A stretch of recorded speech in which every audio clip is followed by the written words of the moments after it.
ভারত শাসিত কাশ্মীরের পেহেলগামে ভয়াবহ সন্ত্রাসী হামলার পরিপ্রেক্ষিতে ভারত পাকিস্তানের বিরুদ্ধে কঠোর পদক্ষেপের ঘোষণা দিয়েছে। ভারতীয় কর্তৃপক্ষ সরাসরি এই হামলার জন্য পাকিস্তানকে দায়ী করেছে এবং এরই মধ্যে সন্ত্রাসী কার্যকলাপে যুক্ত দুই পাকিস্তানের পরিচয় প্রকাশ্যে এনেছে। জম্মু ও কাশ্মীর পুলিশের পক্ষ থেকে হামলায় জড়িত সন্দেহভাজন ৩ ব্যক্তির স্কেচ প্রকাশ করা হয়েছে। এনডিটিভির এক প্রতিবেদনে জানানো হয়েছে, এদের মধ্যে দুজনের পরিচয় নিশ্চিত করা হয়েছে এবং তারা পাকিস্তানের নাগরিক বলে শনাক্ত হয়েছে। পুলিশ জানিয়েছে, হামলাকারীদের ধরিয়ে দিতে সহায়তা করলে ২০ লাখ রুপি পুরস্কার দেওয়া হবে। সন্দেহভাজনদের মধ্যে একজন হলেন হাশিম মুসা ওরফে সুলেমান এবং অপরজন আলী ভাই ওরফে তালহা ভাই।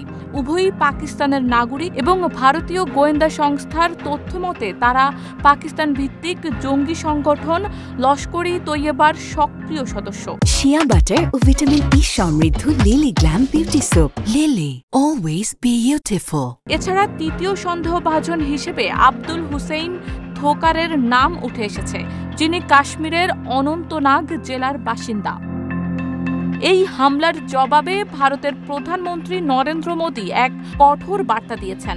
বিহারের মধুবাণীতে একটি সরকারি অনুষ্ঠানে ভাষণ দেওয়ার সময় তিনি এই ঘটনার তীব্র নিন্দা জানান এবং নিহতদের স্মরণে নীরবতা পালন করেন। তিনি বলেন, পেহেলগামের মাটিতে যেভাবে নিরীহ পর্যটকদের নির্মমভাবে হত্যা করা হয়েছে তা পুরো জাতিকে ব্যথিত করেছে। আমরা এই হামলার পেছনে থাকা প্রতিটি সন্ত্রাসী ও তাদের মদতদাতাকে খুঁজে বের করব এবং দৃষ্টান্তমূলক শাস্তি নিশ্চিত করব।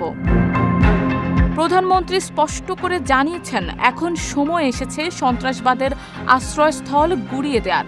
লস্কর-ই তৈয়বার মতো সংগঠনের বিরুদ্ধে ভারত শূন্য সহনশীল নীতি গ্রহণ করবে বলে তিনি ইঙ্গিত দেন। এদিকে দেশব্যাপী এই হামলার বিরুদ্ধে প্রতিবাদ বিক্ষোভ শুরু হয়েছে। সাধারণ মানুষ থেকে শুরু করে রাজনৈতিক নেতারাও ঘটনার তীব্র নিন্দা জানিয়ে সন্ত্রাসের বিরুদ্ধে ঐক্যবদ্ধ হওয়ার আহ্বান জানিয়েছেন। শান্তিপূর্ণ পর্যটন এলাকায় এই ধরনের হামলা ভারতের সার্বভৌমত্ব ও স্থিতিশীলতাকে চ্যালেঞ্জ করে বলে মনে করছেন অনেকেই। প্রশাসন জানিয়েছে, হামলার তদন্ত জোরদার করা হয়েছে এবং সেনা ও আধা সামরিক বাহিনীকে সীমান্তে সর্বোচ্চ সতর্ক অবস্থায় রাখা হয়েছে। এর পাশাপাশি পর্যটন নিরাপত্তা ব্যবস্থা বাড়ানো হয়েছে এবং গোটা কাশ্মীর উপত্যকায় নজরদারি জোরদার করা হয়েছে।